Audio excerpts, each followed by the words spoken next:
¿Qué tal, señores? Buenas noches. Hoy hablaremos en nuestro programa de transparencia. Analizaremos con nuestros invitados la decisión de la Mesa de las Cortes de impedir que los juristas del Parlamento informen sobre la compatibilidad en el cobro de dietas del PP a la presidenta Rudi y a 3 consejeros del Ejecutivo aragonés. Analizaremos esta decisión y hablaremos además de Benedicto XVI, que ha dejado hoy vacante la silla del papado. Para ello nos acompañan en esta mesa de redacción Emilio Lacambra, hostelero. Buenas noches. Hola, buenas noches.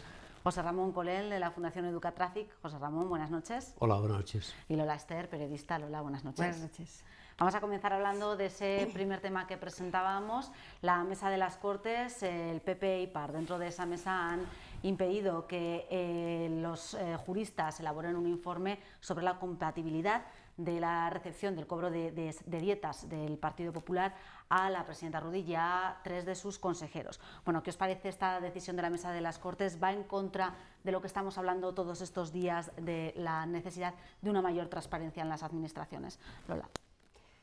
Va en contra de ese discurso que los propios partidos largan todos los días sobre la transparencia, la necesidad de transparencia, pero sobre todo va en contra de una situación en la que parece que los partidos políticos no entran, ni se les espera, ni tienen nada que ver.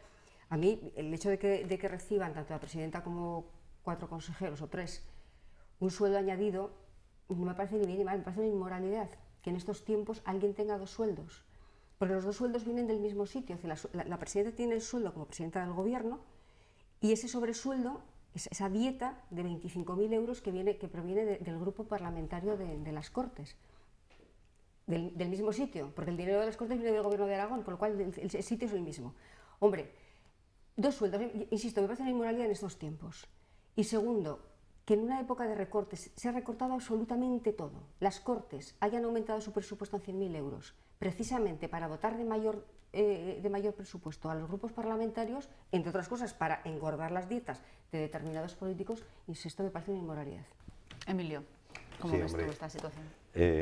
Yo el otro día discutíamos el tema del pacto que propuso el PP en el Parlamento de Madrid sobre la transparencia, contra la corrupción y tal. Y claro, yo lo que veo es que luego la transparencia que es exigible, pues resulta que cuando llega al momento en las instituciones, pues que la transparencia, bueno, ponen pegas, ponen problemas. Y yo por eso que dije ya en su día que el pacto contra la corrupción que plantearon en el Congreso, que me parece que PSOE y Izquierda Unida se abstuvieron, es que no hay garantías. O sea, que decir, la transparencia yo creo que es algo fundamental si queremos atajar la corrupción. Entonces, todas las pegas que pongan a la información sobre nuestros servidores públicos, pues me parece un fraude. O sea, francamente, yo no entiendo por qué ponen pegas para explicar todo eso. Con el tema de las dietas en concreto, pues suscribo lo que dice Lola, es decir, estamos viviendo un momento complicado, difícil en todo el país, entonces que se aumenten una partida de dinero para los grupos y tal, que luego van a terminar yendo al bolsillo de determinados políticos, pues hombre, me parece una inmoralidad con el discurso que se está haciendo. Y repito, yo es que el tema ese del dinero público tiene que estar todo muy a la vista de todo el mundo, ¿eh?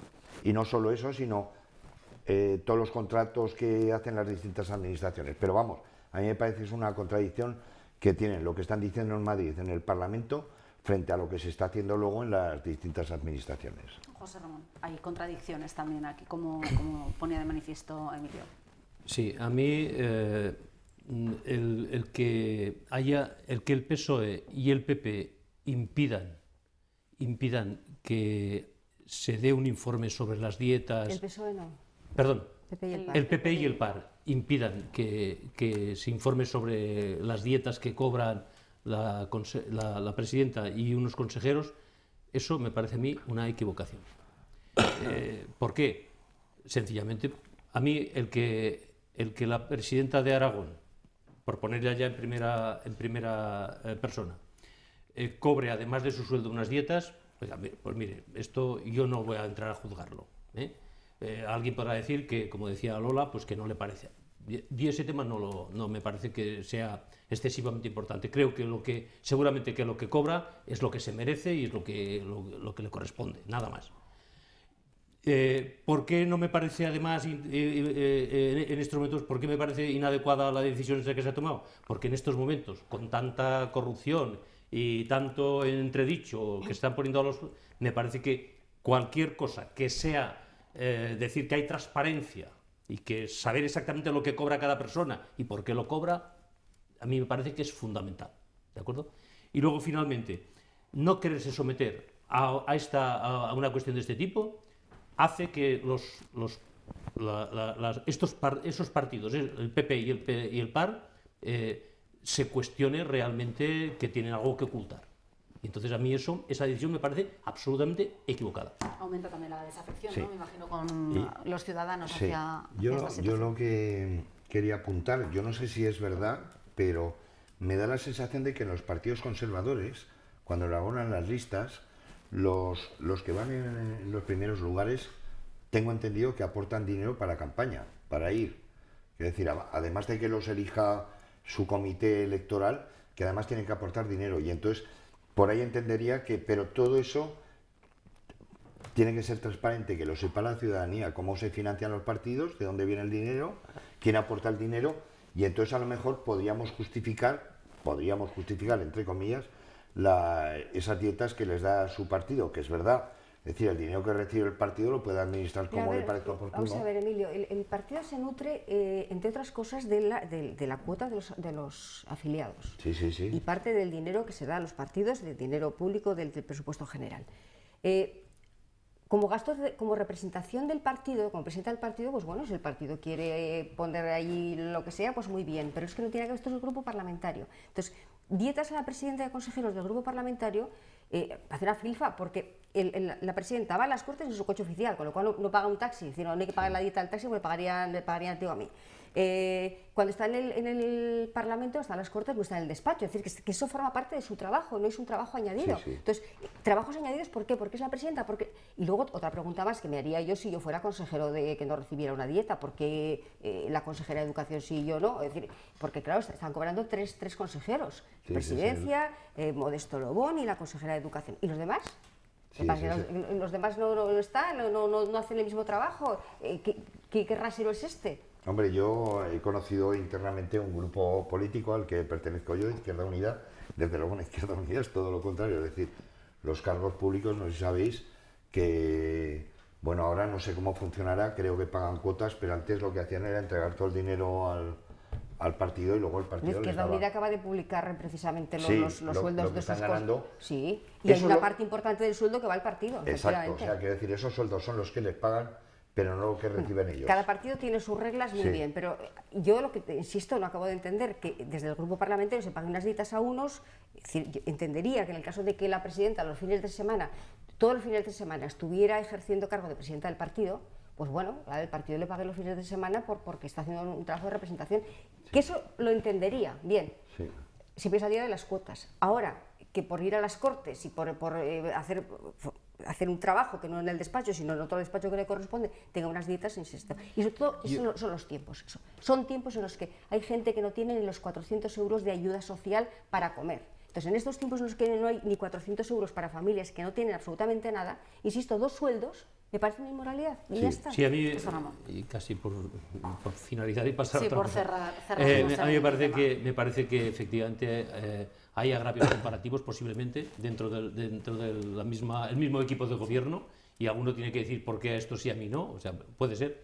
Bueno, pero, no son cuestiones a mí que me interesen esto especialmente. Lo que sí insistiría un poco en lo que hemos dicho antes: los servidores públicos, la gente que les hemos votado, para que les haya votado, lógicamente, pero han salido votados por el pueblo, tienen que ser absolutamente diáfanos, ejemplarizantes y absolutamente transparentes. Este tema me parece que es clave. Y predicar con el ejemplo. Exactamente. He dicho bla, bla, bla, pero... Bueno, exactamente. Y además, seguramente que es que no hay grandes cosas que ocultar. Hablando de predicar. Cambiamos de tercio, vamos a hablar ahora de la despedida de Benedicto XVI de la silla papal. Esta tarde ha dicho adiós a esa silla, al sitio de San Pedro, no a la silla de San Pedro, con un mensaje hacia sus cardenales. Les ha pedido unidad y también ha prometido obediencia al siguiente papa, al próximo papa, que será elegido pues a finales de este mes de marzo, previsiblemente. Bueno, ¿qué os parece esta renuncia del papa? ¿Cómo se ha vivido estos últimos días, estas últimas semanas? Y si creéis que va a jugar o no va a jugar un papel como papa emérito dentro pues, de lo que es la política en el Vaticano. Lola. Hombre, él se ha retirado y ha dicho que no va a tener nada que ver, es decir, que el silencio va a ser su único lenguaje, ¿no? Yo lo interpreto, es decir, por un lado, me divido en dos cuestiones. Una, ¿por qué no ha resistido? Porque probablemente era la única persona que podía limpiar un poco las entreteras de la Iglesia, y al mismo tiempo la lección que da es que él no ha podido limpiar lo que él ha denominado las suciedades de la Iglesia. Entonces, eso nos deja una situación en el Vaticano terrible. Es decir, que probablemente es el Papa con mejor formación teológica y académica de los que ha habido nunca. Y bueno, entró, fue un hombre muy duro, y entró con la intención de limpiar a aquellos que parece de verdad un nido de víboras, poco menos. Una cuestión que él intentó limpiar lo que era la pederastia clerical, se ha encontrado con un problema, no ha podido hacerlo, ha tenido unos episodios tremendos porque le han filtrado documentos privados. Hay unos lobbies fortísimos, financieros y gays dentro del Vaticano, que bueno, yo estoy esperando que el informe de las 300 páginas que elaboraron los cardenales y que se va a conocer dentro de unos días, tengo verdaderas ganas, se ha filtrado algo, pero desde luego aquello es un horror. El Banco Vaticano es una lavadora de dinero negro, dentro los lobbies gays hemos visto estos días, es decir, como los jóvenes curas que están en el Vaticano están creciendo muchísimo porque, pues, en fin, porque pueden hacer chantaje los que están arriba. Es decir, las situaciones ahora mismo del Vaticano, yo no sé, no sé quién va a salir elegido, pero me imagino que tendrán que afinar mucho, entre otras cosas, porque si afinan, si lo dejan todo como está, y aquí está la cosa, puede ser el final de la Iglesia. Entonces, salvo que entre una persona muy renovadora y con más fuerza y con más carácter para limpiar efectivamente estas cochinadas que el propio Papa ha dicho, él habla de suciedades de la Iglesia, es decir, que hay que limpiarlas. En fin, me parece que la situación es delicada. Bueno, la Iglesia tiene retos pendientes, pero no sé si hablar como el fin de la Iglesia, como decía Lola, igual es demasiado. José Ramón. Sí, a mí, bueno, yo primero aportaría un dato. Dice que el anuario pontificio del 2012 dice que en el mundo hay 1.196 millones de bautizados. Eso supone el 17,5% de la población mundial. ¿Por qué digo esto? Digo esto por la relevancia que la persona del Papa puede tener a nivel mundial, quiero decir. Y que es la decisión que él ha tomado, que Benedicto XVI ha tomado, es una decisión sin precedentes. Sin precedentes. Además, a mí me parece una opción, sinceramente, con todos los matices y todo lo que ha dicho Lola, que puede tener todo eso, pues lógicamente es preocupante, ¿no? El tema este. Es una decisión, para mí es una opción que engrandece su figura, es una decisión que además es una persona que la caracterizada, que ha sido y se la caracteriza, ¿no?, por una gran espiritualidad y una gran formación intelectual, y que a mí me parece que este hombre nos ha dado una lección de lucidez y de integridad, y de saber hacer las cosas, ¿no? Me parece que es una persona que acaba de dar una lección, siento que con todo el poder, con todo lo que ha podido tener, decir, me siento humilde, me siento que no puedo afrontar todo lo que me viene encima. Es una persona de 85 años, cada uno de nosotros que ya tenemos una edad, ya tenemos nuestros achaques, y imaginémonos ya metidos en tanta edad, ¿cómo puede afrontar una persona toda la problemática, aunque que cualquier institución humana puede tener, ¿no?, de sus luces y sus sombras, ¿no? A mí eso me parece importantísimo resaltar la capacidad, la lucidez, esa humildad de poder decir, no puedo con todo esto, señores, ahí se quedan, miren a ver qué hacen, ¿no? Emilio. Contradicción. Yo discrepo contigo de que la Iglesia pueda desaparecer. La historia de la Iglesia... Hombre, lo digo ahora mismo, Ya. Cuidado, pero es que la historia de entra la en Iglesia, una dinámica muy peligrosa. La historia de la Iglesia, con lo que ha mencionado él, Benedicto XVI, de lo que ha contado de la situación actual, que es una situación realmente terrorífica, pero no difiere nada de lo que ha sido la historia de la Iglesia. Es decir, la historia de la Iglesia ha pasado por situaciones infames, criminales, en fin, la historia de los papas españoles, de Adriano VI y los Borgia y tal, son terribles. Y yo invitaría... Han pasado un montón de siglos Sí, para volver otra vez. pero yo invitaría a que leyeran a Karl Dessner, que es un teólogo alemán, que ha publicado la historia de la Iglesia en 12 tomos, 10 o 12 tomos, en la que analiza la historia de la Iglesia y es de verdad, verdaderamente terrible. Y ahora, los 3 temas que has denunciado tú, la homosexualidad, el tema económico del Banco Ambrosiano o el Vaticano, sí, la pederastia y todo esto, y eso que este hombre, para mí, ha tenido bastante valor de tomar el tema de la pederastia e intentar sacarlo adelante frente a la postura de Wojtyla, que para mí fue terrorífica. Es que... O sea, porque, quiero decir, cuando hablamos de la pederastia, es que es un delito. Es que ha cesado hasta 3 obispos al mes. Claro, por eso digo que la pederastia es un delito, pero el que oculta la pederastia es un cómplice, es un delincuente también. Y el anterior papa tapó todo eso, el caso de los guerrilleros de Cristo, el Muriel, el cura Maciel, perdón. A mí eso me parece escandaloso. Lo han beatificado a Wojtyla, lo han beatificado, a pesar de ser un cómplice de pederastia, que para mí es rarísimo. Pero yo repito, este hombre ha tenido un gesto para mí para aplaudir, el de decir, bueno, me retiro por las causas que han sido, probablemente sí, porque no se sentía con fuerzas para pelear en los 3 temas graves que tenía en estos momentos la Iglesia, pero que en todo caso la Iglesia tendrá que resolver. Y yo digo lo de la contradicción con lo que hoy es a la curia española, de esos temas de la homosexualidad y todo eso, lo que escuchas a ellos, a Cañizares, Esta tarde, viendo la ceremonia de despedida, cuando se marchaba ya del Vaticano, y ha habido una especie de desfile, ha pasado los cardenales, le han besado el anillo y tal. Y ha habido un señor que le ha besado el anillo y se ha puesto a llorar. Y le digo, ¿quién será este señor? Hasta que he visto que era el conductor del coche que le ha sacado del Vaticano, el único que lloraba, el conductor que le llevaba. Yo me imagino que este papa, que insisto, que tiene un bagaje académico y teológico impresionante, supongo que se habrá debatido en un mar de dudas terrible, porque Benedict Ratzinger en los años 60 se alineó con los teólogos más renovadores, más progresistas, de Rahner, Kung, etcétera, ¿no? Y después los castigó hasta el extremo de que Kung no ha podido celebrar misa, pero no ha podido dar una clase, no ha podido dar una clase de teología, está apartadísimo. Entonces, ayer yo leí una entrevista con Hans Kung y decía, es que la Iglesia se tiene que reorientar hacia la humildad, escaparse de los privilegios otra vez y reorientarse a la humildad, porque no hay nada que hacer. Y efectivamente, este Papa, me imagino que habrá vivido un infierno, sobre todo de desorientación, porque él mismo ha castigado a aquellos que precisamente pedían y trabajaban por renovar y por limpiar un poco esa estructura que dentro de la Iglesia no tiene sentido, una estructura tan terrible. O sea, y por otro lado, vamos a ver, si el Papa es el representante de Cristo en la tierra, se supone que no tiene nadie por encima.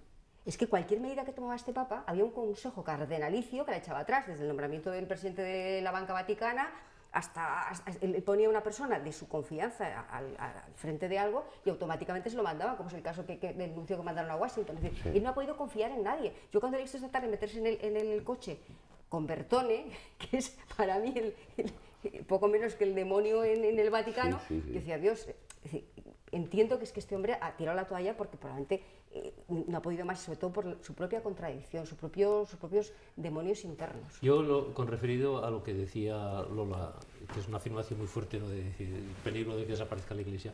A ver, yo creo que efectivamente, como cualquier obra humana, la Iglesia tiene sus sombras y tiene sus luces. Lo que pasa que lo podemos apreciar. Que rematizar esto, María. ¿Cuál? Que hay que rematizar sí, esto. Que ahora Lola a ver, el tema, el que haya una serie, como cualquier obra humana, tenga una serie de sombras y escándalos y lo que sea, esto es bastante normal y, como decía Emilio, la historia de la Iglesia está llena de estas cosas. Bastante normal, ¿no? No digáis que es normal. No. Vamos a ver, no es normal. Que una obra humana tenga... Que no es una obra humana, que estamos hablando de otra cosa. ¿Cómo que no es una obra humana? Está hecha por humanos, perdón. Sí, bien. Entonces, es humana, ¿no? Oye, perdona, el Papa es infalible, me lo han enseñado a mí Perdona, eso de la infalibilidad del Papa es una cosa ya... No, este tema, el Papa, a ver, son contadas las ocasiones que el Papa ha hablado de manera infalible. Y este mucho menos. Me parece que no ha hecho ninguna infalibilidad en todo su pontificado. Entonces, quiero decir que ese tema vamos a ponerlo en cuestión. Entonces, es una obra humana, con un carácter espiritual fundamentalmente, y por supuesto que tiene que ser así. Pero, que cuando hay un escándalo dentro de la Iglesia, eso es lo que se resalta. Pero la cantidad de personas que abnegadamente están trabajando a favor de los demás, etcétera, etcétera, esto no pero, en un bosque hace más ruido un árbol que se cae que no todos que están creciendo y floreciendo. Bueno, pues lo mismo está pasando aquí. Entiendo yo, ¿eh? Sí. Los que trabajan a favor de los demás no están en el Vaticano, perdona, están por las montañas y están en África y están aquí. Perdónalo, pero alguno habrá. Bueno, muy pocos. Sí, debe ser uno de los alabarderos que estaban ahí. Es que la base de la Iglesia, a la que respeto profundísimamente, no tiene nada que ver con el Vaticano, absolutamente nada que ver. Nada. En el momento que el Banco Vaticano está blanqueando el dinero de la mafia, fíjate tú de lo que estamos hablando. Es que son años luz. Yo estoy de acuerdo. Yo lo que decía con respecto a la final de la Iglesia, es decir, por supuesto, estamos hablando de una cuestión en la que si eligen a un papa que sea renovador, que limpie, que efectivamente siga un poco la estela que ha empezado Benedicto y que ha tirado la toalla porque no ha podido, insisto, el informe de las 300 páginas que han hecho, entre otros un cardenal español, es terrorífico. Lo que se ha filtrado es tremendo lo que se ha filtrado. Pero no se sabe todavía nada, ¿no? ¿Cómo que no? Te estoy hablando de los lobbies gays, pero si el Papa... de los jóvenes curas que están vamos, marcando las líneas. Pero a ver, Lola, perdona, yo sé de ese informe... el Papa ha cogido a 3 cardenales de más de 80 años y ha dicho que esos 3 cardenales y él son los únicos que saben de ese informe. Vamos a ver. Perdona. Aquí hay una cosa que se llama periodismo, que yo creo mucho en el periodismo, es decir, muchísimo. Y una revista italiana que se llama Panorama, que sabe lo que hace y lo que dice, ha publicado unas informaciones tremendas. Entre otras cosas porque ha hablado con las mismas personas con las que hablaron los cardenales. José Ramón, pero rapidísimamente porque acabamos de tener. No, a ver, yo lo que yo sé, porque claro, yo no sé el otro periodismo, pero yo lo que sí sé es que ha habido un informe de bastantes páginas y que el Papa, junto con 3 cardenales, de más de 80 años todos, o sea que no pueden elegir al siguiente Papa, forman, digamos, el triunvirato que saben y conocen ese informe y que ha dado órdenes tajantes de que eso se le pase solo al nuevo pontífice y que él sabrá lo que tiene que hacer y que a partir de ahí me digan ahora, hombre, y es que se puede fabular mucho, ¿eh? Bueno, yo te digo que yo creo mucho en el periodismo bien hecho. Bueno, nos queda apenas tiempo, pero sí me gustaría que el director de la Ambrosiano terminó colgado en puente. Las reflexiones sobre este último tema, la tensión existente entre el Partido Socialista y el Partido Socialista de Cataluña sobre esa decisión del PSC de apoyar el derecho de Cataluña a decidir. Rapidísimamente, porque tenemos poco tiempo, una reflexión rápida, Emilio. Pues no sé qué deciros, porque primero, yo comprendo un poco los catalanes, los socialistas catalanes se han encontrado en la encerrona que les metió el Pascual Margal. Por otra parte, yo entiendo que el PSOE es un partido federalista, es su vocación, ser un partido federalista, con una estructura federal del Estado, pero claro, han sacado este debate en un momento muy poco oportuno. Ahí se han encontrado con la herencia que empezó Pascual Margal cuando fue presidente de la Generalitat y que la heredan estas, han caído en la trampa que les ha puesto el Artur Mas, que para mí es un político inteligentísimo, porque les ha metido un embolado de terrible y que se van a cargar probablemente al Partido Socialista de España, entre unas cosas y otras, porque no nos olvidemos, en las elecciones, cada vez que han ganado los socialistas, el apoyo importante que han tenido el número de diputados ha venido de Cataluña, y probablemente con la situación que están en estos momentos me parece tremendo, al margen de las meteduras de pata o la inoportunidad del señor Navarro con sus declaraciones sobre la abdicación de Juan Carlos, etcétera, y para mí la impresentable actitud de Carmen Chacón, que me parece una contradicción, es decir, me parece increíble, es decir, usted no puede dejar de votar una historia si usted está a favor de una historia o está a favor de la otra, tiene que marcarse. Lola, rápidamente. Rápidamente, yo creo que si el PSC es un partido de izquierdas republicano e independentista, no es un partido socialista, es Esquerra Republicana de Cataluña. Entonces, es decir, toda esa bandada de votos que se han ido a Esquerra Republicana de Cataluña lo entiendo, y no acabo de entender un poco la situación, insisto, es más Esquerra que el Partido Socialista. José Ramón. Yo, dos cositas muy breves. Para mí, en Cataluña, en estos momentos, hay unos políticos, y pongo los ejemplos del señor Mas y del señor Pérez Navarro, que no tienen la altura suficiente de miras y que no son políticos, digamos, de Estado. No tienen visión de Estado, eso para empezar. Y luego, la otra cuestión que me parece a mí que falta es, en el PSOE en España, falta un auténtico líder que sea capaz de aglutinar y de dirigir y mandar. Y de decir por dónde van las cosas, y que sea la persona que sea capaz de aglutinar lo que en estos momentos no hay. Bueno, con estas últimas reflexiones nos tenemos que marchar. Muchas gracias a los tres por habernos acompañado, se nos ha ido el tiempo. Nosotros volvemos como siempre mañana a la misma hora. Buenas noches.